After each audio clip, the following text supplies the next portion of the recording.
추수감사주의를 맞아 하나님의 집에, 하나님의 전에 마음을 다하여 힘을 다하여 예배하시는 여러분에게 하나님의 은혜와 평강이 가득하시기를 축원합니다.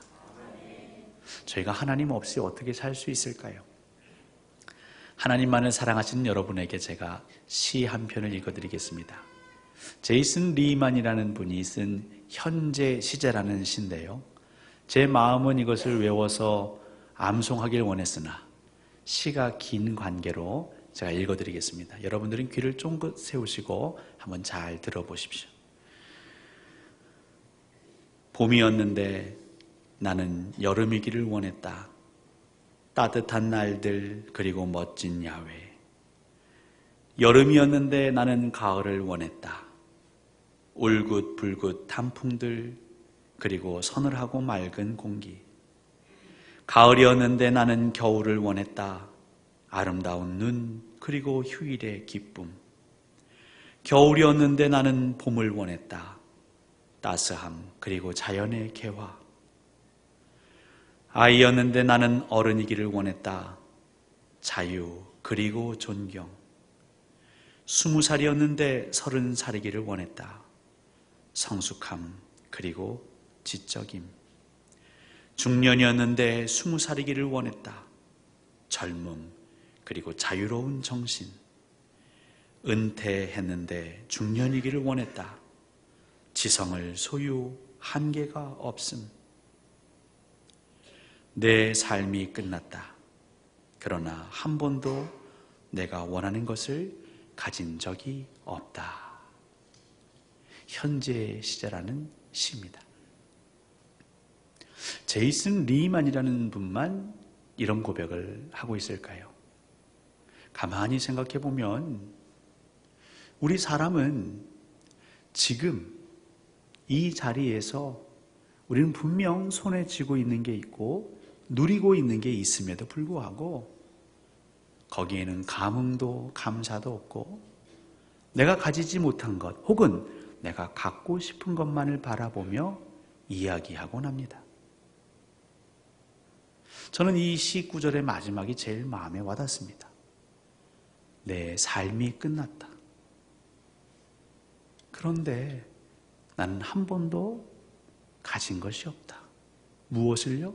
내가 원하는 것을 가진 적이 없다. 과연 제이슨 리만에게는 아무것도 없었을까요? 그렇지 않았을 것입니다. 이 현재라는 단어, 영어로는 present라고 합니다. 그런데 이 단어 present에는 또 다른 의미가 있다는 걸 아시죠? 또 다른 의미가 무엇입니까? 선물. 그래서 우리 예수를 믿는 사람들은 이 present라는 단어를 이렇게 해석하죠. 오늘은 하나님이 나에게 주신 선물이다. 여러분은 오늘을 어떻게 보내고 계십니까? 늘 내가 바라고 내가 원하는 그 미래만을 달라고 하며 감사 없이 비교하며 불평불만하지는 않으신지요? 왜 우리는 그걸 깨닫지 못할까요? 이렇게 시간이 많은데 왜 우리는 매번 잊고 살까요? 제가 여러분에게 또 다른 시 한 편을 소개하려고 합니다. 풀꽃이라는 시입니다. 나태주 시인의 시인데요, 이거는 매우 짧습니다. 그래서 이건 제가 외울 수 있습니다. 한번 외워서 시를 낭송해 드리겠습니다. 자세히 보아야 예쁘다. 오래 보아야 사랑스럽다. 너도 그렇다. 끝. 이게 무슨 시인가 싶으시겠죠. 근데 이 짧은 시가 상당한 울림을 가지고 있습니다. 저는 처음에 제가 분석하기를 좋아하니까 자세히 보아야 예쁘다. 이거 풀꽃을 먼저 얘기한 건가? 오래 보아야 예쁘다. 여러분, 풀꽃은 그 잎이 굉장히 작습니다. 보일 듯 말 듯 합니다. 장미, 개나리, 진달래하고는 다르죠. 그래서 이게 꽃을 말하는 거구나. 그리고 마지막에 너도 그렇다. 자기 부인을 얘기한 걸까?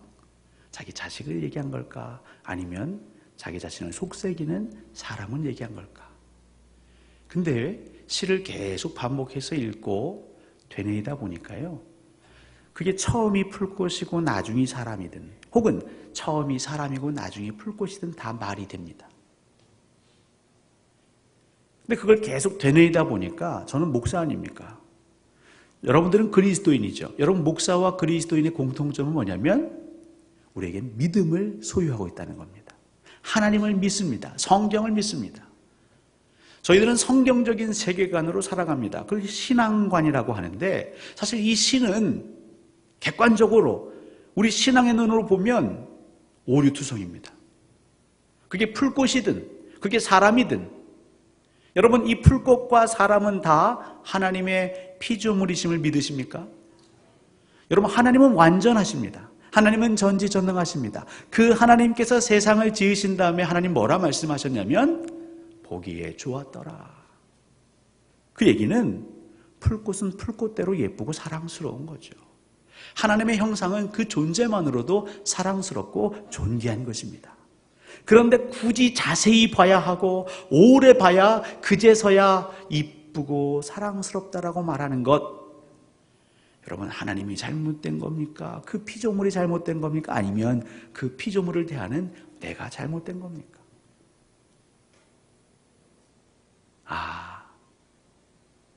이 인생을 살면서 나도 모르게 내 눈에 더러운 게 많이 꼈구나. 단번에 알아보지 못하고, 그 풀꽃의 아름다움을 한 번에 알아보지 못하고 오래 봐야 그제서야 희미하게 보이는 것, 그게 바로 우리 인간의 연약함이죠. 가을이 되면 이 산이 아주 아름답게 물이 들죠. 근데 10대, 20대에는 그게 아름다운지 모릅니다. 아이들 데리고 단풍놀이 가자 그러면 입이 이렇게 나옵니다. 재미없는데 왜 가냐는 겁니다. 그런데 이제 이 중년의 남성과 여성은 단풍놀이 간다 그러면 만사를 제껴놓고 길을 나서죠. 왜냐하면 그게 아름다운 걸 알기 때문입니다. 그러니까 나이가 드는 게 꼭 나쁜 것만은 아닌 것 같습니다. 나이가 든다는 것은 그동안 내가 보지 못했던 것들을 보기 시작하는데, 특별히 이 태초에 하나님이 지으신 아름다움을 볼 수 있는 눈을 회복하는 시간인 것 같습니다. 젊었을 때는 내 꿈, 내가 원하는 것, 그것을 손에 쥐기 위해서 엄청나게 달려갑니다. 그러다 보니까 내 주위의 소중한 것을 보지 못하고 스쳐 지나가죠. 그 말 등에 타서 달려가며 산을 보는 것처럼 그냥 휙휙 지나쳐 버립니다. 하지만 나이가 들면 들수록 무엇이 의미가 있고 무엇이 소중한지를 깨닫기 시작하죠. 여러분, 과연 뭐가 소중할까요? 돈은 필요합니다. 하지만 돈이 소중한 게 아닙니다. 사람은 속을 썩입니다. 하지만 그 사람이 없으면 나의 노후는 외롭고 처량합니다. 결국 사람이 소중한 거죠. 관계가 소중한 겁니다. 나이가 들면 들수록 바로 그 눈과 귀가 회복이 됩니다. 예전에 몰랐던 것, 예전에 내가 놓쳤던 것, 내가 예전에 소홀하게 사소하게 여겼던 것들이 비로소 그 진가를 발휘하게 되고 그걸 내가 그대로 받아들이게 되는 거죠. 저희가 오늘 읽은 데살로니가전서 5장 18절 말씀은 올해 암송 구절 중에 하나였습니다. 범사에 감사하라. 이것이 그리스도 예수 안에서 너희를 향하신 하나님의 뜻이니라. 성경적으로 제가 질문을 하나 드립니다. 우리 사람은 왜 범사에 감사해야 할까요? 그러면 성경에 기록된 대로 여러분 답하시려면 이렇게 답하셔야 합니다. 그것이 나와 여러분을 향한 하나님의 뜻이기 때문입니다. 예수 믿는 사람들은 예배합니다. 예수 믿는 사람들은 기도합니다. 때로는 구합니다. 찾습니다. 무엇을 구하고 찾냐면 하나님의 뜻이 무엇입니까? 저희가 어떻게 살아야 할까요? 근데 여기에 대해서 하나님은 아주 친절하게 말씀하십니다. 범사에 감사하며 살아라. 그것이 내가 원하는 나의 뜻이니라. 우리 광주동산교회 비전이 무엇이라고요? 하나님의 나라를 이루는 교회, 하나님의 뜻에 순종하는 성도. 그 얘기는 광주동산교회 성도님들, 이곳에서 예배하시는 여러분들은 범사에 감사하는 성도가 되셔야 할 줄 믿습니다. 하나님의 뜻이기 때문에 범사에 감사해야죠. 자, 그러면 이 범사에 감사라는 그 말뜻이 뭔지 좀 더 살피고 이야기를 이어가 보겠습니다. 먼저 이 범사에, 이것을 공동번역 개정판에는 좀 더 우리 피부에 와닿게 설명해 주고 있습니다. 너희가 어떠한 처지에서든지 이렇게 기록하고 있습니다. 그러니까 범사에 감사하라, 이 얘기는 너희가 어떠한 처지에 있든지 어떠한 형편에 있든지 그곳에서 감사하라, 이 얘기입니다. 자, 감사하라, 이 헬라어는 유카리스테오라는 헬라어가 쓰였습니다. 신약 성경은 헬라어로 기록되어 있죠. 이 유카리스테오라는 헬라어가 신약 성경에 38번 나오는데 2번을 제외하고는 모두 하나님에 대한 감사, 그러니까 독점적으로 온전히 하나님께 감사할 때만 이 단어를 쓰고 있습니다. 그렇다면 범사에 감사하라, 이 얘기는 좀 더 풀어서 설명을 하면 너희들이 어떠한 형편, 어떠한 처지에 있든지 누구에게? 하나님께 감사하라, 이 의미입니다. 머리로는 다 저희가 끄덕일 수 있습니다. 근데 가만히 이 성경 말씀을 묵상하고 있다 보면, 특별히 내 삶의 자리에서 묵상하다 보면 동의가 안 될 때가 있죠. 그리고 심지어는 이건 명령형이지 않습니까? 감사하라, 감사하면 좋겠다, 권유나 권면이 아니라 명령형이거든요. 하나님 우리에게 너무 무리한 걸 요구하시는 게 아닐까? 어떻게 항상 범사에 어떠한 처지에 있든지 내가 감사할 수 있는가? 우리는 인간이기 때문에, 연약하기 때문에, 무지하기 때문에 불평할 수도 있고 원망할 수도 있고 낙심할 수도 있고 절망할 수도 있고 때로는 포기할 수도 있고, 그런 우리의 삶을 하나님 모르지 아니하실 텐데 왜 우리에게 범사에 어떠한 처지에 있든지 감사하라고 명령을 하셨을까요? 우리 하나님의 앞뒤가 꽉 막히신 분이 아닐 텐데요. 실수가 없으시다라고 분명 우리는 믿고 있는데, 전지전능하시다라고 우리는 고백하고 있는데, 그 하나님께서 우리에게 너무 터무니없는 걸 요구하고 계신다는 생각 들지 않으십니까? 이 본문만 보면 그럴 수 있겠지만 하나님께서 이유 없이 우리에게 요구하지 않으시죠. 여러분, 어떻게 하면 우리는 범사에 감사하며 살 수 있을까요? 내 처지, 내 상황, 내 형편만 자꾸 보면 어렵습니다. 근데 이 사실, 이 진리를 여러분 안에 마음에 새기시면 우리는 얼마든지 이 말씀에 순종할 수 있습니다. 그 진리가 에베소서 2장 8절의 말씀입니다. 너희는 이 은혜에 의하여 믿음으로 말미암아 구원을 받았으니 이는 너희에게서 난 것이 아니요 하나님의 선물이라. 아멘. 여러분, 선물 좋아하십니까? 저에게 아들과 딸이 있습니다. 저 총각인 줄 아시는 분이 있을지 모르겠는데, 목사 아들, 딸은 어떻게 살까요? 집에서 맨날 기도하고 말씀 읽고 신령하게 살까요? 저희 아들, 딸이 그래서인지 12월 25일을 기다립니다. 성탄절, 크리스마스. 예수님이 탄생하셨으니까 행복해서 기다리면 얼마나 좋겠습니까? 선물을 기다리는 거죠. 엄마 뭐 사줄 거예요? 아빠 뭐 사줄 거예요?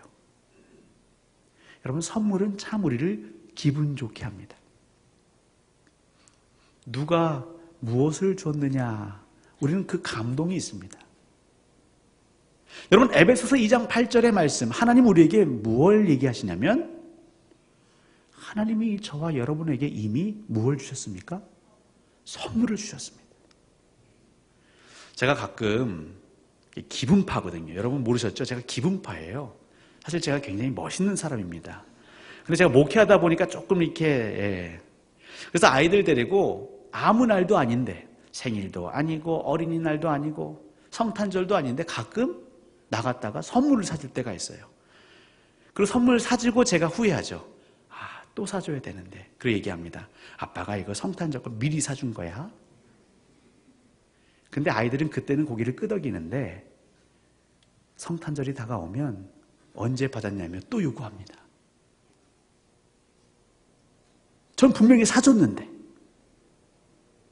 저를 위아래로 훑어보면서 아빠가 치사하게, 째째하게. 여러분 기억하십니까? 여러분 지금 하나님이 주신 선물을 어디에 두고 계십니까? 어린 아이들은요, 장난감을 사달라고 조릅니다. 그래서 부모가 큰맘 먹고 사주죠. 요즘 장난감 얼마나 비싼 줄 아시죠? 여러분 레고라고 아십니까? 레고? 예. 나중에 손주들이 사달라고 그러면 한번 생각해 보시고 사주셔야 됩니다. 근데 그 비싼 장난감을 사주면 처음에는 잘 갖고 노는데요, 금세 실증을 내고 그냥 처박아 둡니다. 먼지가 소복히 쌓입니다. 그리고 나중에 또 더 좋은 걸 사달라는 게 우리 아이들, 우리 자녀죠. 근데 우리 아이들만 그럴까요? 가만히 보면 우리 어른들도 마찬가지입니다. 특별히 예수 그리스도를 믿는 사람들도 가만히 보면 비슷합니다. 하나님께서는 분명히 우리에게 아주 값진 선물을 주셨습니다. 그게 무엇입니까? 구원이라는 선물이죠. 목사님 10원도 아니고 째째하게 구원이 뭐가 큽니까? 죄송합니다. 썰렁한 유머를 주시는 분이 계신 것 같아서. 여러분 구원이라는 게 위대한 것 아닙니까? 저와 여러분들이 어떻게 천국 갈 수 있습니까? 저와 여러분들이 어떻게 영생을 소유할 수 있습니까? 여러분 하나님이 저와 여러분에게 무엇을 주신 거죠? 그냥 천국 입장권을 주신 게 아니라 그 구원의 길로서 예수 그리스도를 주셨단 말입니다. 하나님은 하나님으로서 주실 수 있는 전부를 주셨습니다. 자기 독생자를 주셨습니다. 하나님이 하나님 자신을 우리에게 내어주셨습니다. 더 이상 하나님 주실 게 없습니다. 다 주셨으니까요. 그래서 저와 여러분들은 분명 한 번 이상은 경험하셨을 겁니다. 그 구원의 감격. 아, 내가 이렇게 죄인인데 죽을 수밖에 없는데 하나님께서 예수 그리스도를 통하여 나를 살리셨구나. 내 죄를 사하셨구나. 이제 나는 새로운 피조물이 되었구나. 분명 그 감격이 한 번 이상 있으셨죠. 아, 이제 죽어도 여한이 없다. 난 하늘나라 가는구나. 난 천국에서 영원토록 살겠구나. 우린 분명 그렇게 기쁨으로 선물을 받은 적이 있습니다. 근데 지금 그 선물이 어디 있냐 말이죠. 너희가 어떠한 처지에 있든지 하나님께 감사할 수 있는 이유는 세상 그 무엇과도 비교할 수 없는 선물, 구원을 우리는 이미 받았기 때문입니다. 근데 우리는 잊고 살죠. 현재가 하나님 오늘 우리에게 주신 선물인 걸 잊고 사는 것처럼 이미 하나님 우리에게 구원을 주셨고 예수 그리스도를 주셨는데 그냥 잊어버리고 삽니다. 성도들이 이걸 잊으면 큰일 납니다. 우리가 구원받은 백성이라는 정체성을 잊어버리면 어떻게 예배할까? 어떻게 이웃을 섬길까? 어떻게 봉사할까? 어떻게 우리 자녀들을 양육할까? 다음 세대를 일으킬까? 수만 가지 고민을 해봐도 의미가 없습니다. 구원의 감격, 구원의 선물을 간직하지 않은 채 살아가는 것은 오히려 우리를 더 힘들게 하죠. 사랑하는 성도 여러분, 범사에 감사하며 살 수 있는 방법, 여러분이 구원의 선물을 받았다는 걸 잊지 마십시오.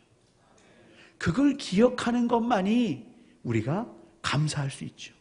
내가 병에 걸려도 감사, 내가 가난해져도 감사, 어려움을 당해도 감사. 왜냐하면 이 시간은 다 지나갈 것이기 때문입니다. 그리고 하나님의 나라가 올 것이기 때문입니다. 그런데 이것만으로는 조금 부족합니다.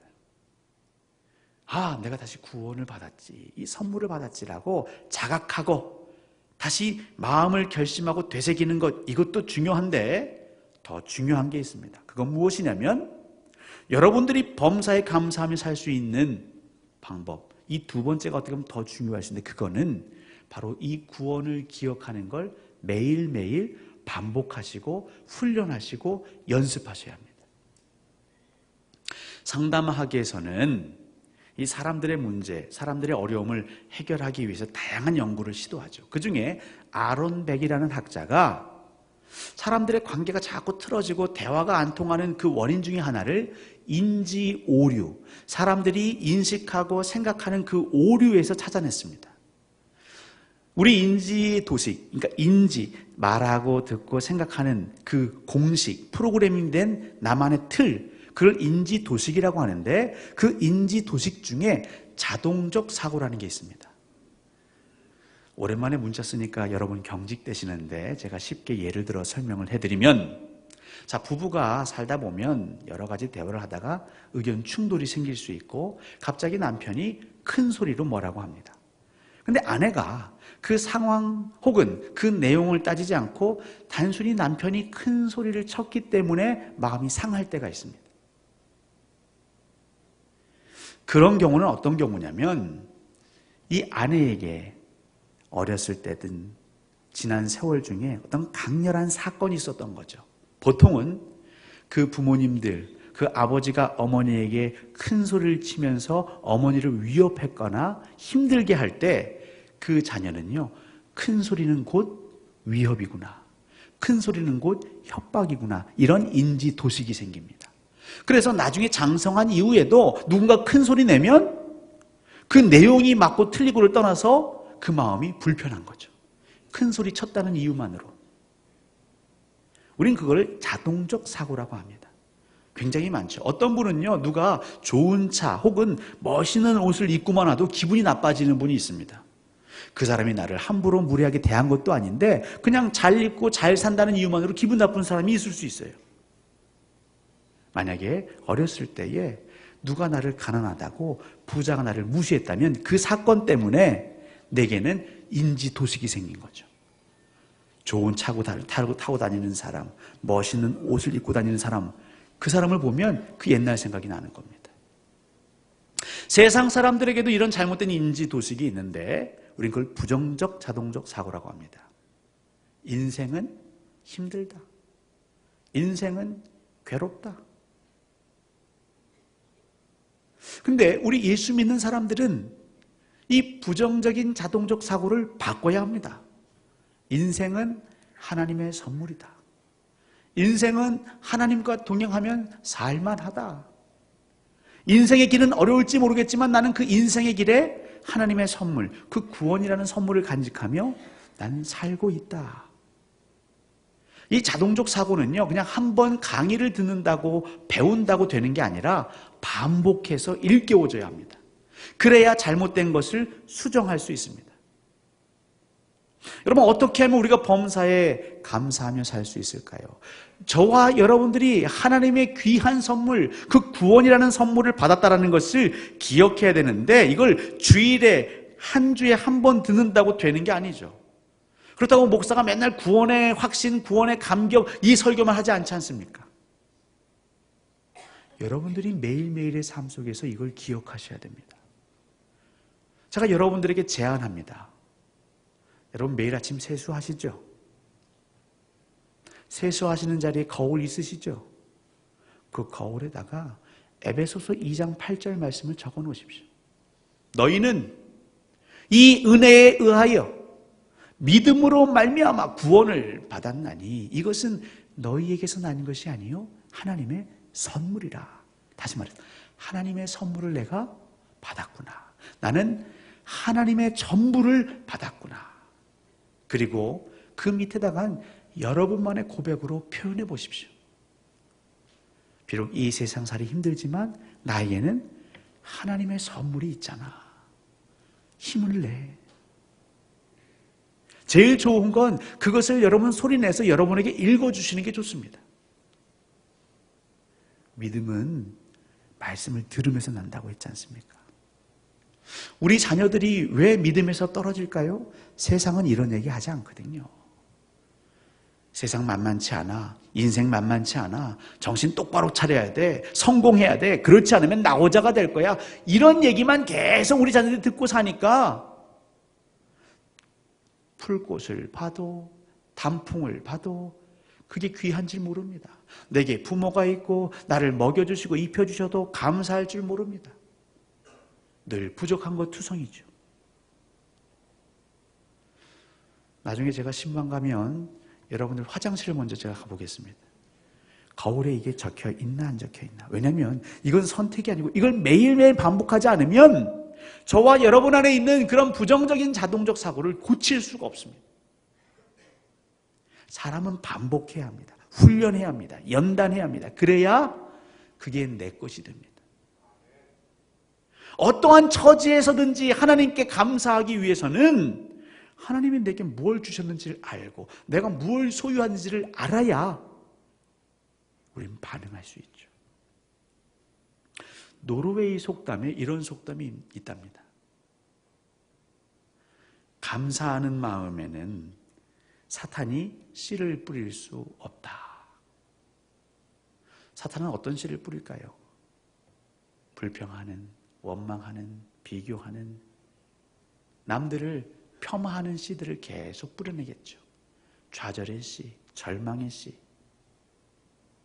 근데 감사하는 마음에는 그 씨를 뿌릴 수가 없다. 뿌려도 소용이 없다. 여러분, 오늘 본문과 연계시켜 보십시오. 감사하는 마음은 무엇입니까? 우린 무엇에 감사해야 합니까? 하나님 우리에게 선물을 주셨으니까 감사한 거죠. 어떤 선물을 주셨다고요? 그 무엇과도 바꿀 수 없는, 비교할 수 없는 구원이라는 선물을 저와 여러분에게 주셨습니다. 그걸 잊고 사니까 조금 내 살림살이가 어려워지면 힘들고, 누가 나 좀 무시하면 화가 나고, 하나님 내게 큰 선물을 주셨다는 걸 알면 그냥 방실방실 웃지요. 누가 좀 기분 나쁘게 해도 그냥 지나갑니다. 그럴 수 있지. 왜요? 선물 때문에 기분이 좋으니까요. 근데 우리 하나님 주신 선물을 우리 어린 아이들처럼 우리 마음 한 구석 저 멀리 처박아 놓고 먼지가 쌓이도록 한다면 이것은 그리스도인으로서 잘못된 삶을 살아가는 것이죠. 범사에 감사하라. 자, 퀴즈 하나 낼까요? 이걸 사자성어로 바꾸면 뭘까요? 평생 감사.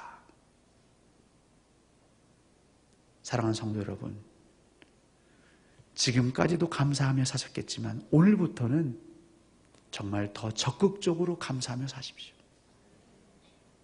우린 왜 감사해야 합니까? 하나님이 하나님을 주셨습니다. 하나님이 제일 소중한, 그 무엇으로도 살 수 없는, 바꿀 수 없는 예수 그리스도 이전에도 경험할 수 없었던 그 구원을 저와 여러분에게 선물로 주셨습니다. 이 선물을 우리 마음에 간직하며 날마다 고백하며 기억하며 우리가 어떠한 처지에 있든지 감사하시는 저와 여러분 되시기를 우리 주 예수 그리스도 이름으로 간절히 소원하고 축원합니다.